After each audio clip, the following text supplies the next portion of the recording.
A presentation of Solution Tree. The part I like best about working at Viersma Elementary School is there is a belief that these students will succeed and do well, regardless of their social economic status, regardless of their race or ethnicity or background, or whether or not they speak the language or don't. There is a true expectation that these children will be successful and not making excuses for failure.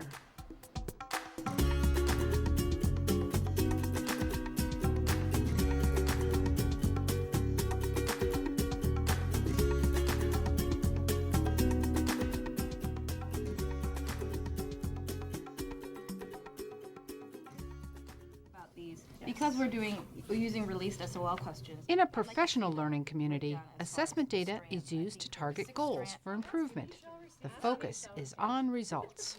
Well, besides strands, I was also talking about the different divisions that the SOL does for the different students, the student populations.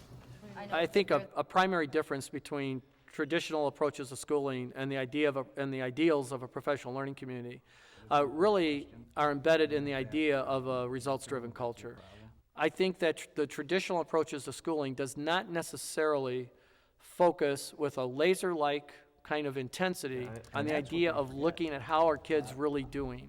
There is that vision that underlies everything, that striving for excellence, but with that is tied in using data. And we've become more adept at that. Even in the 8 years I've been here, it's just incredible how much teachers clamor for that and talk about it and use the data, that you almost forget that that's not normal. And so using the data to drive instruction, to make decision, it's just become part of our everyday vernacular. It's what we do. I would say that this campus has a lot of what I call data divas, people that relish in looking at data to make informed choices. We have a saying that goes like this, that without data, you're just another person with an opinion. So we're constantly changing our instructional calendars, we're changing our scope and sequence, we're changing our methodology, we're changing our practices based upon what the data is telling us. If you take the results out, it's like trying to steer the ship without any kind of guidance or feedback or signposts. The results are not just the end of the game. They're the signposts and the indicators along the way that tell you how to veer and tack and to improve your efforts. It's as simple as that. And oftentimes people might feel that as we start to examine more and more data, they might feel that this is sort of a gotcha, but it's not. That our work around data is to inform our practice, and that we need to reflect on the data that's in front of us and take it and learn from it and apply that to what we're doing in the classroom to help our students learn.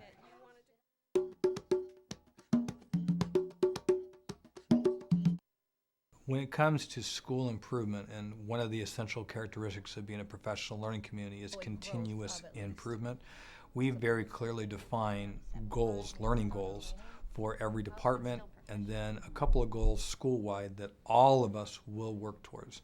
And they're SMART goals, and that's an acronym. SMART goals are strategic and specific, measurable, attainable, results-oriented, and time-bound. The department ones are determined by the group of teachers who are teaching particular courses to take a look at what's our common assessment data from last year. What did we do well in? What didn't we do so well in? And we identify program strengths and program weaknesses. And for those program weaknesses, we say, well, what do we want to focus on the most this year? What's most important for us to improve at so we can help students learn? And so they'll write a SMART goal or two. You can't focus on everything. You can't put all of your resources everywhere at once. Did the exact same thing school-wide. At one of our last faculty meetings, we took a look at a comprehensive look at our assessment data, our state assessment data from last year. And from that, we said, okay, what areas do we want to focus upon? Then from there, we said, okay, if we want to focus on these areas, what are some powerful research-based instructional tools that will help us get there? And then we wrote a couple of school-wide SMART goals around that. We're going to put an action plan in place to help achieve those goals, a timeline in place with some common assessment data along the way to see how we are doing. And by the end of this year, it is our hope and our intention to meet or surpass what these goals are.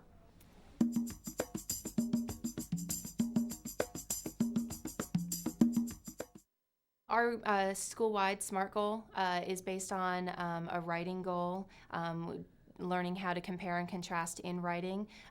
What we do is every person in the leadership team will bring ideas and their research, and we build it together. We use the Venn diagram, advanced graphic organizers, the T-chart to show evidence of compare and contrast. So by the students organizing information, in the Venn diagram, you can quickly see if a student understands the concept of compare and contrast. And then from that point, as a teacher in each department, perhaps, then you can choose to take it to the next level, which is to, compose a paragraph or all the way into an essay if you decide to.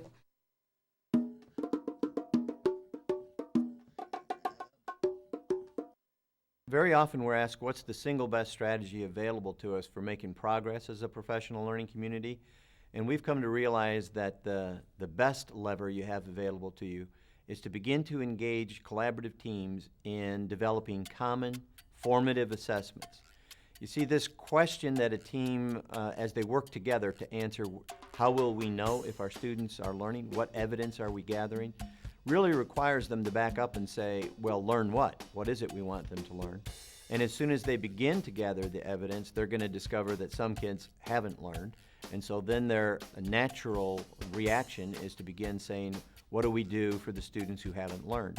So the questions of a learning community really flow up and down from collaborative, formative team assessments. We have found that people don't really start to think and act like a learning community until they're engaged in that joint effort to answer the question, how do we know our students are learning?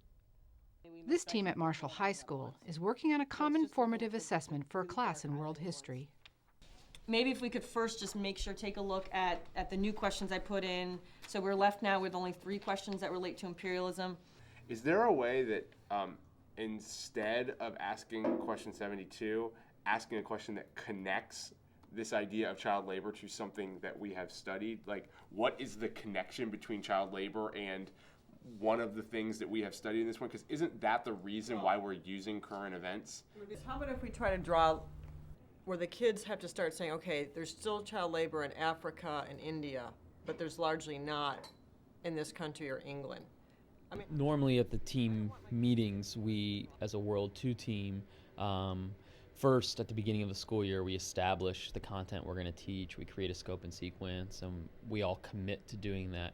And then in order to hold each other accountable and hold our students accountable, we create quarter exams.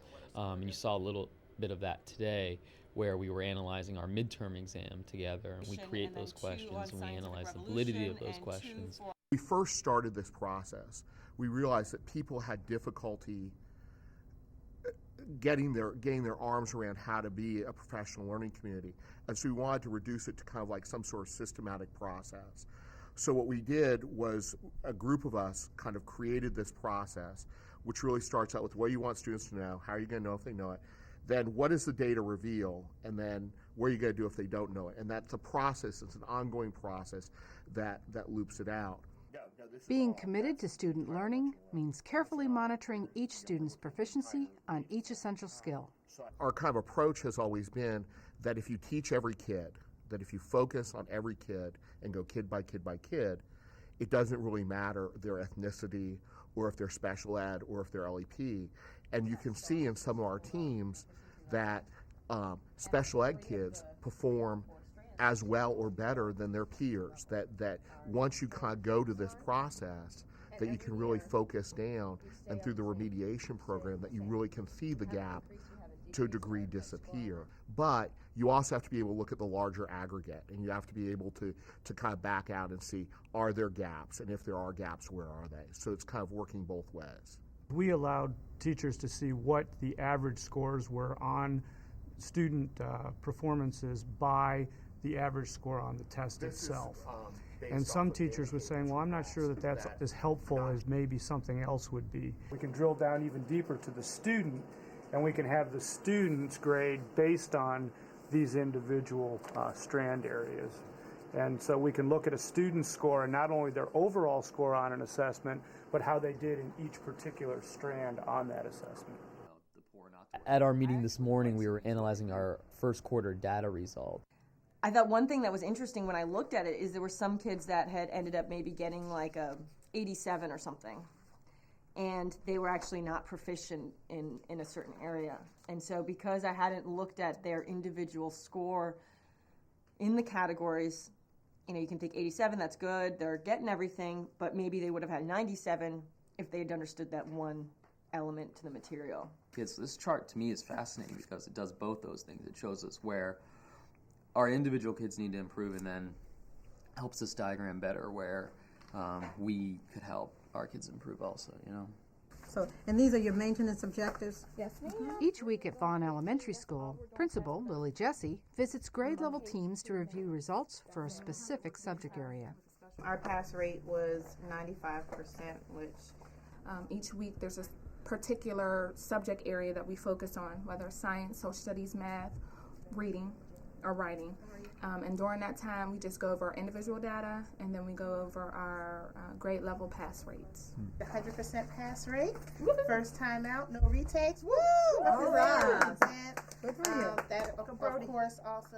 The data that we collect definitely drives our instruction. As soon as we get our data, it's like a diamond. You know, you don't throw diamonds away, you don't store them away, you let them out.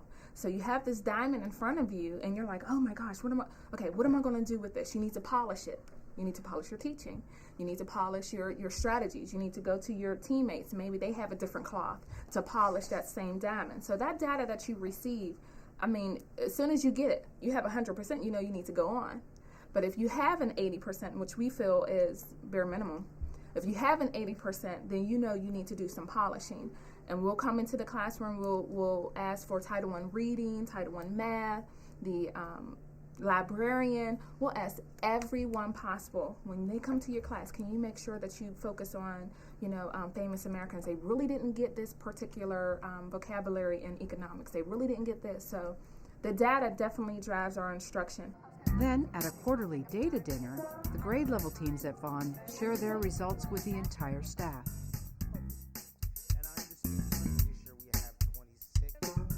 And your excitement is just contagious. I really appreciate your hard work.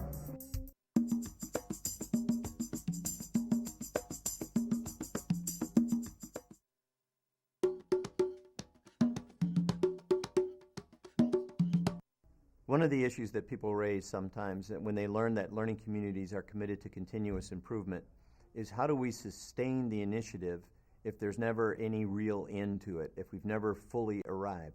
The answer to that's very, very clear. You must have small wins.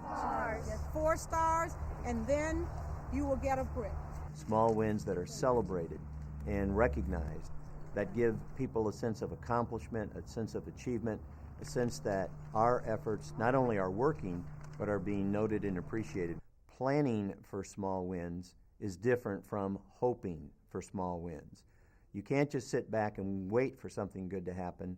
You have to be vigilant in trying to gather information to show people that things are working. Here's some of the evidence, and let's applaud and commend those people who have done the hard work that lead to these gains. The cup is for small achievements, but significant achievements. For example,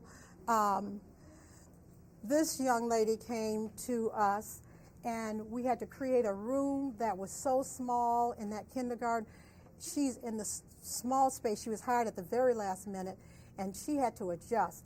And so I gave her the principal's cup because I felt that she was hired late and was placed in a very small classroom. She never complained about a thing.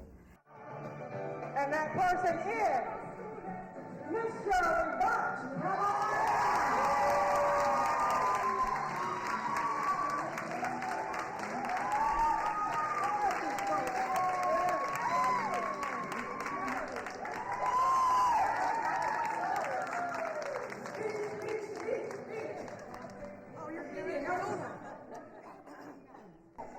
It is a great honor and privilege to accept this principal's cup on behalf of everyone here. And I thank you all for making it possible for me to get this cup, because without you, there's no me. Thank you. we have different rewards. Student of the Month assemblies, we acknowledge students. Every teacher will acknowledge a student.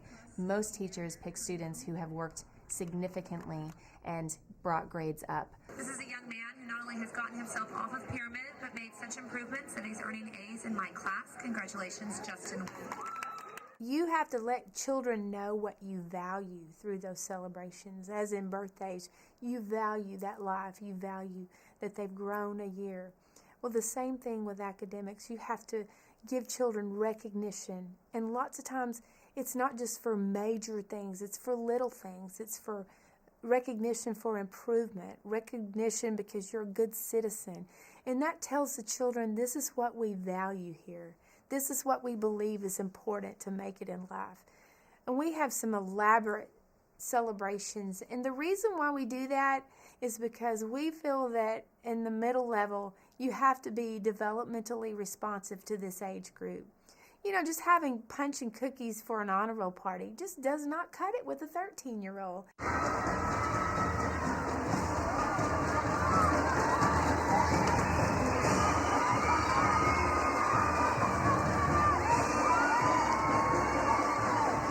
They want to step above.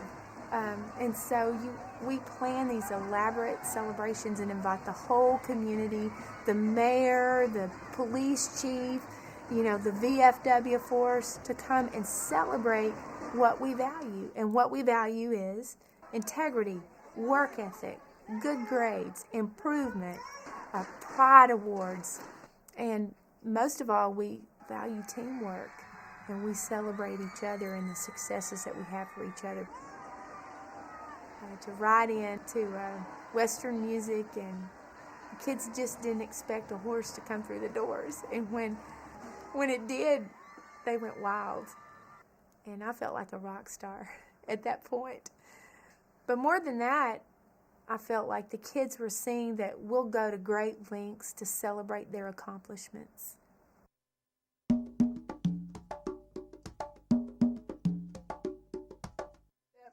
Focusing on results requires school staff to make cultural shifts. We meet all the time as a math department, so we're really close. We're not afraid to share information. We're not afraid to discuss data.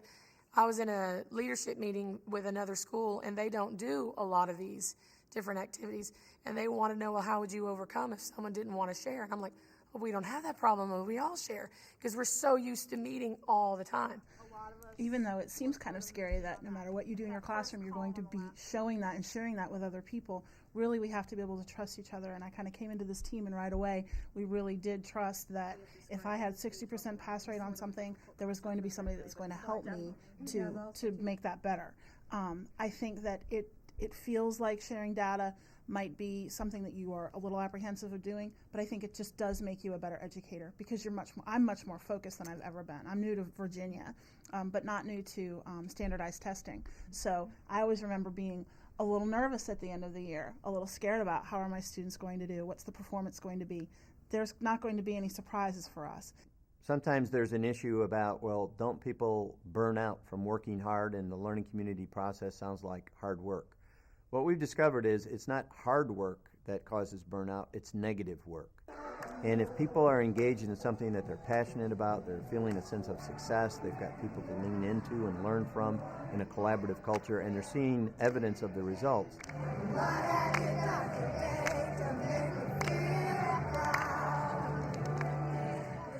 Even though the work is hard, it's invigorating. It's work that adds to our sense of worth and a sense that the work we do is significant.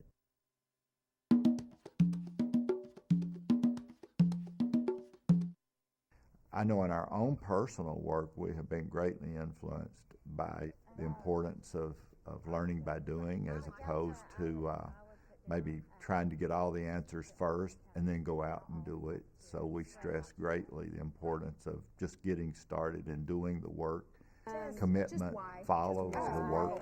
And if we can answer why, there you have it. That's right. Yeah, this one says too much. The first year that we became a professional learning community, our API rose by 19 points alone. So in 1 year, we surpassed all the growth of the previous 6. This last year on state testing, we grew another 32 points. That's almost 50 points growth within a 2-year period compared to we grew less than 20 over 6. We never talk once about our goal is to improve test scores. We have no goals on this campus or no SMART goals to say it's our goal that our test scores jump. We have a mission to help kids learn. And we believe that the better we help kids learn, the other outside measures that say if we're effective or not are going to take care of themselves. You know what I love most about being here is watching kids who are not supposed to learn excel. There's absolutely nothing like watching kids that some people think cannot learn, watching them learn. High five on that, baby. You did not give up. Good job. Come on.